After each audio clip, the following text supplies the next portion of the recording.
Hello students. So in our previous class we studied about the force experienced by dipole at axial position. So this class will study about the force experienced by dipole at equatorial position. So let's start. So the topic is force experienced by dipole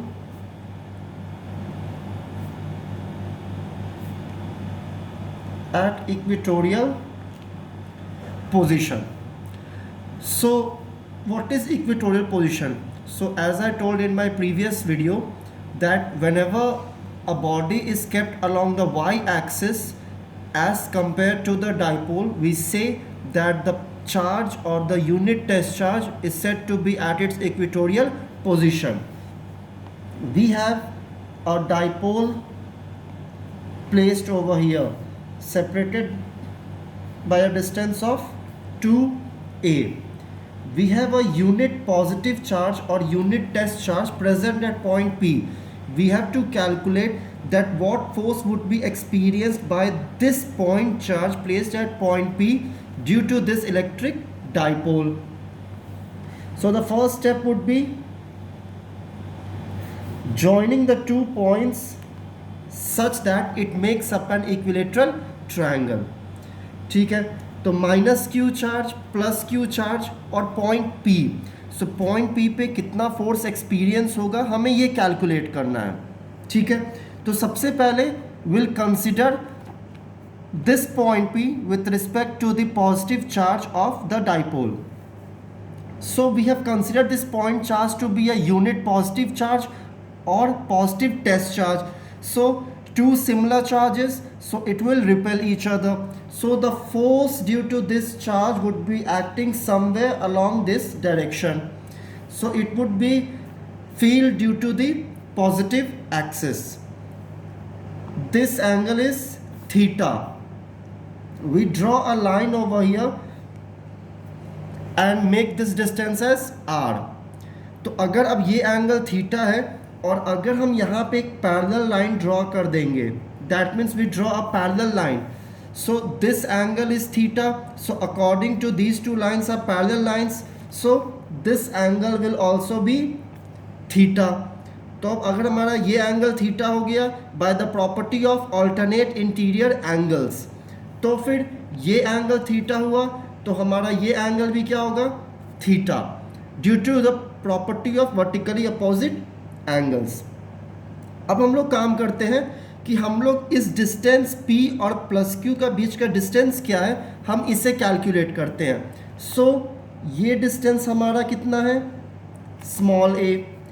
ये distance कितना है, small a. This is r. So applying Pythagoras theorem, so what we will have, this would be r square plus a square under root, which can also be written as r square plus a square raised to the power 1 by 2. Similarly with p and minus q, this distance will also be equal to under root of r square plus a square. Clear till here? So this angle is theta. ये angle हमारा यहाँ पे theta बना था. अब हम लोग इसका वेक्टर रिजॉल्व करते हैं. सो वेक्टर रेजोल्यूशन में आपको एक बात पता है कि अगर कोई भी, ये हमारा y है, ये हमारा x है, ये हमारा इलेक्ट्रिक फील्ड है हमने सपोज किया, और ये हमारा एंगल थीटा है, दैट मीन्स ये x के अलॉन्ग हम क्या लिखेंगे, इसे e cos थीटा, और ये साइड हमारा क्या बनेगा, e sin थीटा. तो सिमिलरली अगर हम इस पॉजिटिव चार्ज के वेक्टर रेजोल्यूशन करेंगे, that means along this line it would be e plus cos theta and this would be e plus sine theta. तो यहाँ पे e प्लस कॉस थीटा हो गया, यहाँ पे e प्लस साइन थीटा हो गया. That means due to positive charge जो भी फोर्स लगेगा इस पॉइंट P पे, हमने इसे कैलकुलेट कर लिया है. अब हमारा नेक्स्ट स्टेप आता है, इस नेगेटिव चार्ज की वजह से आखिरकार इस पॉइंट P पे कितना फोर्स लगेगा, और उसके बाद हम जब इन दोनों को कंबाइन कर देंगे तो हमारा डाइपोल बना, और फिर उसके नेट से हमें पता चल जाएगा कि इस पॉइंट P पे इस डाइपोल की वजह से कितना फोर्स एक्ट कर रहा है. So let's take this edge also theta, because ये हमारा एक इक्विलेटरल ट्राइंगल है. दैट मीन्स ये भी थीटा, ये भी थीटा, और ये भी हमारा क्या होगा, ये पूरा एंगल हमारा क्या आ जाएगा, ये भी हमारा थीटा जाएगा. बट अभी हमें मतलब है सिर्फ इस प्लस क्यू के एंगल और माइनस क्यू के एंगल से. सो माइनस क्यू पे this is theta, so this angle will also be equal to theta. अब ये पॉजिटिव चार्ज था, ये नेगेटिव चार्ज था. दैट मीन्स जो आपका इसका इलेक्ट्रिक फील्ड का डायरेक्शन होगा वो आपका क्या होगा, इनवर्स की तरह. अब ये इनवर्स की तरफ क्यों आया, because positive and negative attract each other, basic properties of electrical charges. अब हम इस ई नेगेटिव का जो एंगल थीटा है, we start solving again with the help of rule of vectors. तो हमें इस एक्सिस के अलॉन्ग हमें क्या मिलेगा, ई माइनस कॉस थीटा, और इस एक्सिस के अलॉन्ग हमें क्या मिलेगा, ई माइनस साइन थीटा. अब अगर हम डायग्राम को ध्यान से देखें तो ये जो ई प्लस साइन थीटा है और जो ई माइनस साइन थीटा है, ये दोनों हमारा कैसे एक्ट कर रहा है, तो ये this is our E plus sine theta point P, और नीचे साइड में ई माइनस साइन थीटा. अब चार्जेस सेम है तो इलेक्ट्रिक फील्ड जो वो प्रोड्यूस करेंगे वो भी सेम होगा. तो दैट मीन्स ये दोनों एक दूसरे के ऑपोजिट में एक्ट कर रहे हैं, तो ये दोनों क्या हो जाएंगे, हमारे कैंसिल आउट हो जाएंगे. तो दैट मीन्स हमें जो नेट इलेक्ट्रिक फील्ड मिलेगा, वो नेट इलेक्ट्रिक फील्ड हमें in case of equatorial position हमें किससे मिलेगा, इन दोनों के एडिशन से. So now let's move further. So we need to calculate E net. So E net will be E plus cos theta plus E minus cos theta. हम इसको ऐसे भी लिख सकते हैं that E net is equal to 2E cos theta. अब यहाँ पे तो मैंने E प्लस और E माइनस लिखा था और नीचे मैंने डायरेक्टली E लिख दिया है. तो एक क्वेश्चन आता है कि ये E प्लस और E माइनस फिर ये E के इक्वल कैसे हो सकता है. तो बेटा जब भी आपका इक्वेटोरियल पोजीशन पे कोई आपका पॉइंट चार्ज है और अगर उस पर आपका डाइपोल फोर्स एक्ट कर रहा है, तो that means E plus will be equal to E minus, और इसकी वैल्यू हमारी फोर्सेस की हमारी क्या हो जाएगी, तो 1/4 pi epsilon naught Q by R. Electric field की हमने बात किया.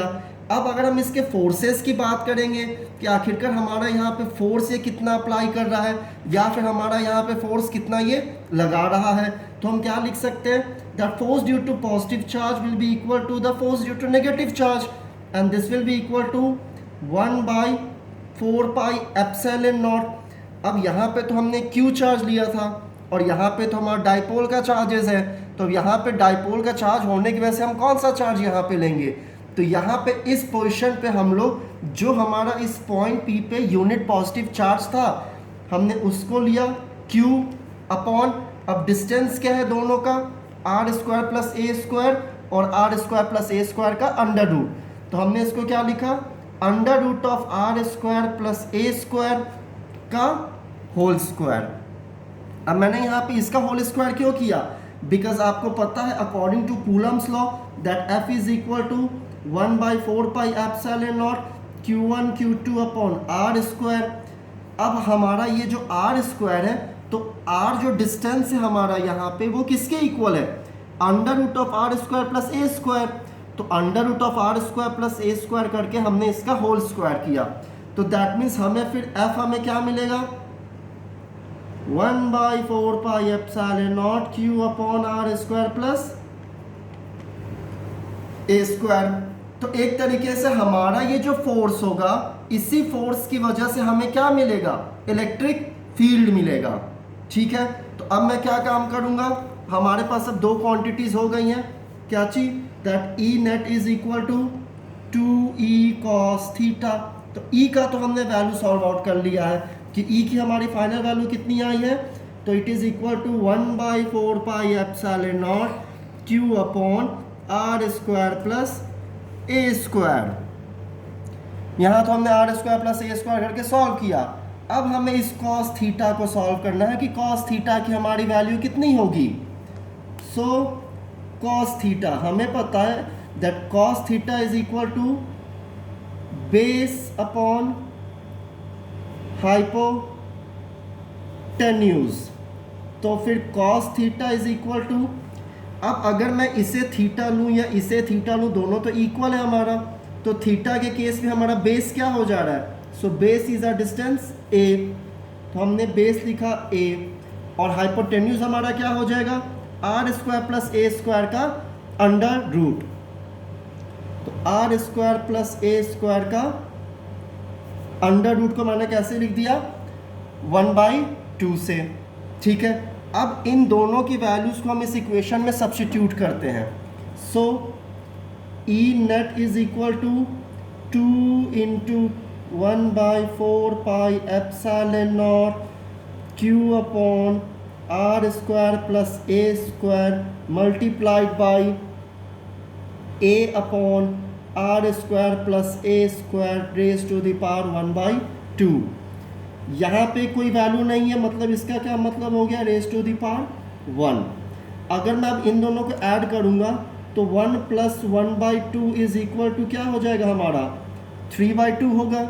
तो हम लोग अब क्या लिखेंगे, that E net is equal to 2QA upon 4 pi epsilon naught r square plus A square की पावर 3/2।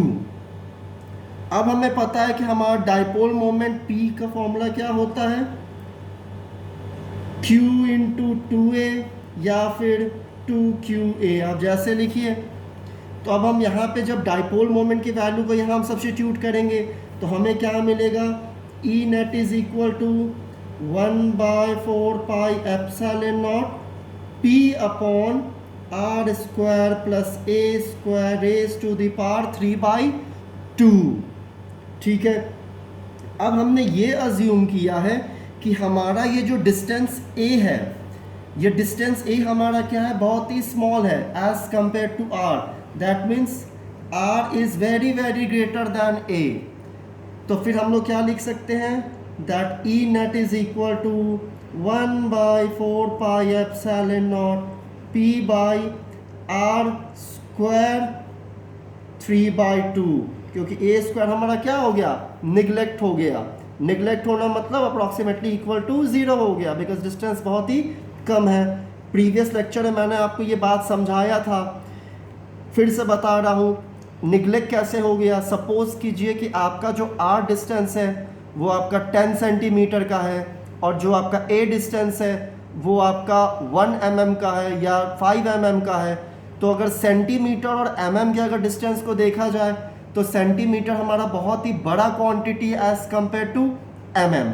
तो इसी कारण हमने mm के क्वांटिटी को सॉल्व करते वक्त हमने उसको निगलेक्ट कर दिया। तो इसके बाद हमें वैल्यू क्या मिलेगी, ये 2 से ये 2 कैंसिल आउट हो जाएगा हमारा। तो हमें ई नेट की वैल्यू क्या मिलेगी, that E net is equal to 1/4 pi epsilon not P by r cube. ये हमारा किसका फॉर्मूला हो गया, electric field at equatorial position. पहले हमने किस पे निकाला था, electric field at axial position. ठीक है, थैंक यू क्लास।